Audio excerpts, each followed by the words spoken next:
We're going to move on to our next category, which is quality of life and well-being. So our next presenter is Hayley. Hi, I'm Hayley Arnold, and I'm a senior majoring in science and cognitive science. I'm part of the Sonora USAID's undergraduate certificate program. My presentation is called The Use of Narrative Assessments in Understanding Grief Experiences of Those with Intellectual Disabilities. And in general, there's not much research that has been done on about grief and potential interventions for adults with intellectual disabilities, although obviously everyone experiences grief.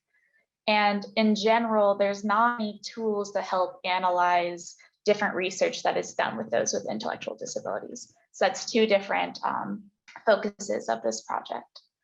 So for the intervention that was done in this project was through artworks. Different adults with intellectual disabilities took a class based on grief. So they had art components to it, different discussions, different readings that they did as a whole part of their process of their different grief experiences. So that was the intervention. And for data collection, they had interviews done before and after class to see if any differences occurred during. So to analyze those interviews, the lab came up, used different narrative assessment that hasn't been used before in this context. If you look at table 10, it's called narrative elements, and it's in the lower left side, and that's addressing different categories that the person being interviewed could have said. So they could have referred different characters or settings, different internal responses they had, so emotional responses, different triggered that were triggered in their lives. And so there's these different narrative elements that we used to analyze their responses. So in addition, we were also looking at the prompts that the interviewer gave, or the person who was conducting the interview gave. These prompts have give varying levels of help to the person being interviewed. So look at figure 1 in the middle of the screen. Just like a basic question that could be asked. Just like, do you get this sort of question? Just trying to see if they're engaged. But then there's varying level of questions you can ask off of that. It's like, so you could say, well, what do you think about that? Well, maybe you think something like this related to something you like to do, or you can try to connect it to them and read more information to them to try to help trigger these different responses. So you kind of give them more help so that they know, kind of have a better what you're asking and what potential answers could be. So was different prompting codes and different levels of prompting that occurred during these interviews. So for my research, I just looked at one participant and looked at their interview before and after the class. And if you look at this graph towards the right, figure 2, I was comparing the amount of times different levels of prompting was used, like higher level versus lower level prompting. And in general, the less higher level prompting was needed. So when asked a more basic lesson, like giving information question, they were able to respond quickly and like give more thorough answers after this grief class. So showing that maybe they had a higher comprehension related to grief experience questions that they were being asked. So that was just looking at one interviewer. And in general, this tool shows a lot of promise with being able to just better involve individuals with intellectual disabilities in research through interviews, and allowing them to not just be involved in questions related specifically to individuals with intellectual disabilities, but just in general in research that's conducted. So thank you. Thank you. Okay, our next presenters are another team presentation. We have Sandra and Vanessa. Hi, I'm Sandra Siegel. And I'm Vanessa Zuber. and welcome to our presentation. The title of our presentation is Preventing Sexual Abuse and Violence Against the Intellectual and Developmental Disability Community, Searching for Solutions. This is an ongoing project. We are still in the midst of it. During this presentation, we will be referring to sexual abuse and violence as SAV and intellectual and developmental disability as IDD. This project is paramount because sexual abuse and violence happen 7 times more often to the IDD community than the community without disability. Vanessa and I have each had different experiences, which we will be sharing with you during this presentation. And as Sandra mentioned, understanding this prevalence, remember it's 7 times more than people without a disability of sexual abuse and violence. We feel that this project helps us have a better understanding and knowledge on how to educate and support and prevent sexual abuse and violence against people with intellectual and developmental disabilities, so that their voices go, so we can hear their voices, hear their stories, and that they're treated equally. All people, including people with intellectual and developmental disabilities, have a right to justice. And that right is violated because people with IDD experience sexual abuse and violence excessively, and the perpetrators act with impunity. I feel this project is important because of how many adults I've worked with and the stories that they have shared with me related to sexual abuse and violence over many years that I've been working with the population. But as mentioned, there are high incidences of SAV against people with IDD, injustices in our legal system, a lack of understanding of the complexities of this topic, society's bias and stigma regarding what healthy relationships and intimacy for people with intellectual and developmental disabilities looks like. I feel this project will support awareness and a better understanding. As an Arizona State University intern at the Sonoran USED, I conducted a literature review using the ASU database and Google Scholar. I also edited survey questions and interview questions, as well as collaborating at staff meetings regarding this research project. Let's see, as a University of Arizona student and a Sonoran USED trainee, I chose this project for the research aspect of my certificate program. I conducted a lit review and studied a variety of webinars by and for people with disabilities on consent, relationships, and intimacy. I supported the project by assisting Dr. Tomaso with developing forum evaluations and processes for the project. I assisted with recruiting advisory members and participants. I also drafted consent forms for the institutional board review board submission and supported the forum speakers. I assisted with the marketing materials for the project and drafting interview and survey questions.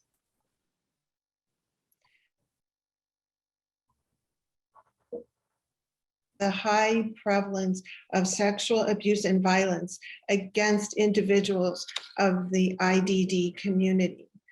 And I also learned that individuals with IDD often interpret sexual abuse and violence as normal behavior, and that individuals with IDD who receive sex education are less at risk for sexual abuse and violence. Well, I was very new to research, and so I feel like I've learned a lot. And I learned that research takes patience and time. And I can hear Lynn's probably laughing, Dr. Lynn's probably laughing, but I can hear her voice, reminding me that it's a process, take it slow. I feel I gained an understanding of the institutional review board procedure and parameters of doing research on human subjects, especially around developing consent forms. Like I had no idea what went into that. I learned how trauma and SAD plays a role in a person with a developmental disabilities behaviors.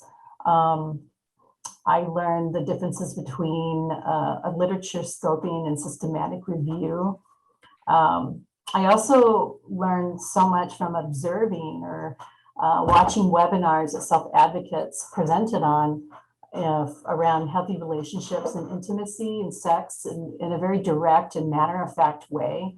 Like this showed me how we can educate and have these very real conversations about these topics within our communities, and also a way to prevent sexual abuse and violence. So people with intellectual and developmental disabilities can live full and healthy lives, the type of lives that they want to live. We are excited for the next steps of this project, which are to conduct interviews with family members and surveys with the community. And then we will get to analyze all the data and from the interviews and the surveys, and then we get to share it with our communities, with all of you. This project was funded by the Arizona Developmental Disability Planning Council. And we'd like to thank everybody for listening in. We in particular want to thank Dr. Lynn Tomasa for her guidance and her mentorship. And we also want to thank JC Farkas for her support. And we want to open this up, and we want people to reach out to us if they're interested and they want to learn more about this project. And that's our presentation.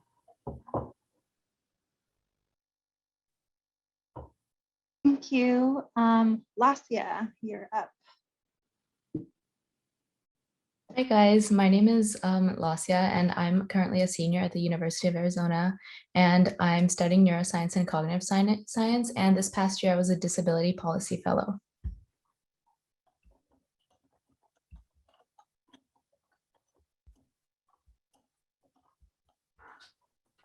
So this past year, I've had the opportunity to work with some amazing people, and by the end, I developed a policy brief focusing on preventing sexual abuse in Arizona nursing homes and healthcare residencies. So before I talk about the brief, I thought I would discuss what I did to get to the brief writing position. So first, I had to identify what topic I wanted to focus on, and some topics that were key in policy and disability were sexual abuse, policing, voting rights, and things like that. So I chose sexual abuse because it's a really important topic to me, and it concerns both the physical and mental health of disabled individuals, which I feel like is not discussed enough. So after this, I identified current bills in Arizona that discuss sexual abuse and disability overall, and tried to look for gaps where there's a lack of laws or policy. And then I attended many different kinds of seminars discussing sexual abuse and disability. So some of them were individuals with intellectual and developmental disabilities discussing sexual abuse in their life and how they've dealt with it. And others were discussing it more from an informational perspective. So discussing preventing sexual abuse through sex education, reform, and things like that. So after all of this, I looked up some literature reviews on disability and sexual abuse and started outlining my policy brief based on the limitations I found in my research. This is a really important topic because 83% of females and 32% of males with IDD are victims of sexual abuse, which is a huge proportion, and 70% of elder abuse occurred in nursing homes. So this is really critical to have proper laws and regulations to prevent this from worsening. Not only this, but because of COVID, there weren't as many checks on nursing homes and other healthcare facilities regarding sexual abuse and neglect, as people were not allowed in and out as much. So I came up with 5 clauses, which I'll briefly discuss as policy recommendations. The first is to adopt comprehensive sexuality education training policies materials for employees statewide. So the education should cover personal boundaries, consent, sexual violence, and advocating for self and others. Not only should this education be mandatory for employees, but it should also be taught to the residents so that they know what a consent means for them in settings such as nursing homes. Clause 2 is to increase case detection and strengthen duty to report state laws. So this is really important because oftentimes both the victims and others who might have witnessed the event are too scared to speak up out of fear. So having a detailed walkthrough of the reporting process, investigation policy and procedures, confidentiality and follow-up procedures would ensure that all parties involved have accurate information about the next steps. The third clause is to set communication policies for professional staff and residents. So this means that there should always be more than one caretaker present. So there's a check on each employee. And this is really important during vulnerable times, such as bath time, feeding time, during transportation to and from the hospital, and times where an employee is more likely to be alone with a resident. Clause 4 is to implement policies that promote supervision and combine rape crisis staff with mental health staff. So this clause discusses using comprehensive sexual assault assessment tools, which take pre and post assault biopsychosocial characteristics of the victims as well as cognitive function. So essentially this would be done as the residents are first checked into the nursing home. So there's a baseline of like cognitive functioning for the residents before in case some event were to happen. This is really important because after abuse, elder victims may not be able to communicate clearly, and especially due to disability and potential dementia, the victim requires assistance. And lastly, the last clause is simple, but it's to support residents who report. Specifically, disabled individuals and elders are more often fearful of the aftermath of reporting abuse because they feel like they're a burden, they believe that others won't believe them, or they believe they'll get kicked out of the home or other things like that. So supporting them means laying out what sexual abuse is and affirming to them that nothing will ever happen to them for reporting. This also includes having posters and information readily available on how to identify sexual abuse, how to report, and to who. So because disabled individuals are a much more vulnerable population who often have medical problems due to both the disability and just difficulty communicating and memory loss, it's essential that our healthcare institutions act now to implement the recommendations in order to ensure the safety and prevent the neglect of this population. Thank you. I would also just like to thank Dr. Edgen and JC for being like so helpful throughout this entire process and teaching us like how policy works. Yeah, thank you guys. Thank you. Okay, any questions for the quality of life and well-being presenters?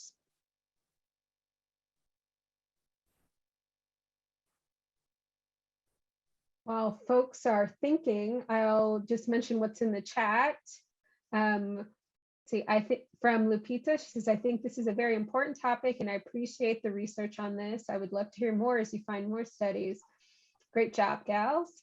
And then from Kai, awesome presentations. What steps are being taken or what are useful ways to reduce the amount of sexual abuse that occurs in marginalized groups such as these cases? So I would open that up to both Laci, Vanessa, and Sandra.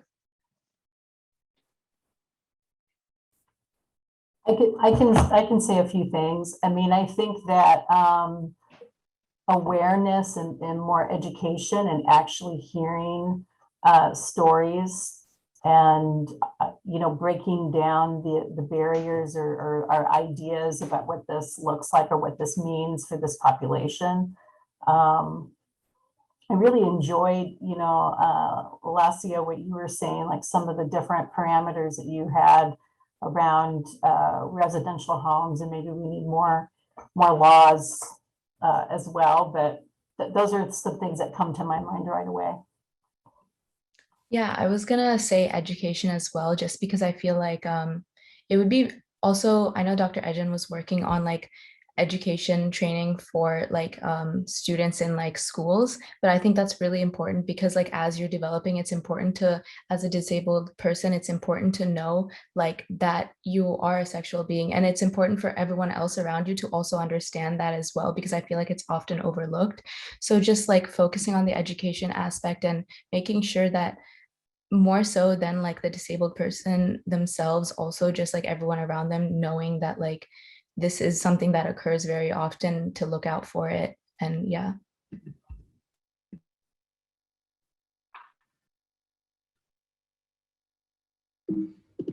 Laci, you have another question in the chat. It says, what would the next step be for getting your proposed clauses turned into local, state, or federal policy? This is definitely a really big question, but one I would say is to maybe join forces with a group who's already lobbying for such things like this, or other, other groups that are working towards like education in nursing homes or sexual abuse for disabled individuals who are elders, and working with them to write kind of maybe like a letter or something to the senator, like drafting this brief and sending it through, and also just lobbying is like one of the main ways. Yeah.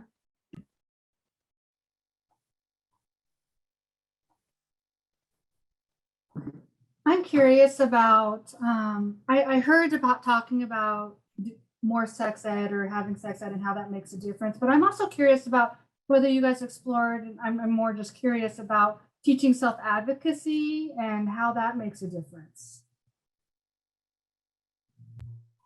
Yeah, I'm glad you brought that up, because I do feel like, self-advocacy to me means like covering things such as consent and making choices and decisions about the type of relationships people want. And I think, people with developmental, intellectual and developmental disabilities, a lot of times I think we make a lot of assumptions about what they're capable of. And so I think self-advocacy is great because, like I said, I remember, viewing webinars that were put on by people with developmental intellectual disabilities for people with disabilities. It is very powerful. And I think we underestimate people's thoughts and what they're able to know and what they're able to say. And so I think that is very huge. I think self-advocacy is big and proves to be very supportive. I also think self-advocacy is important, but we also have to consider that many individuals in the community, in the IDD community, have much trouble with communication first. So that should be, the communication needs to be developed as well. One thing I would like to add is that one of the seminars that I went to, an individual with IDD who was like very communicative was talking about how sometimes she's not able to self-advocate for herself because people are not likely to listen to individuals that are not like them. So sometimes it is okay to get others who are typically developing individuals or someone like that to talk about it in case what you're saying is not like going through. Self-advocacy is really important, but it's also on the part of the other person to listen and actually take in the information as well. And if it's not effective, like if the other person is not listening readily, I feel like it does more harm to the disabled individual. So I think it's just like a two-way street, really. Yeah, I also wanted to comment that sexual education, we often think about it as being comprised of certain things, right? But there is a huge communication and self-advocacy component to that, particularly at the youngest levels of sex education. So it's about learning how to say, this is my body and that's not okay. And to say, I'm being bullied, actually. Part of sex education and that curriculum is looking for different types of violence. So it's called sex education, but it has a lot going on there. Yeah. That is so true. I'm glad you said that, because it is like a spectrum of topics that isn't just about the act of having sex. And I think you're right. People get really caught up on that. And I think that's why there's all these taboos and all these ideas that people shy away from it, or they get really afraid. So I'm glad you said that, because I think that is very true. I also think, in a way, going back to a previous question, like we need to be looking at our policies and our legislation around this too, because I know there's not a lot of a lot of like agencies that provide services to people. There isn't like policies anywhere about what to do if these topics come up, or however, there's no guidance to the support staff. So anyways, very interesting topic.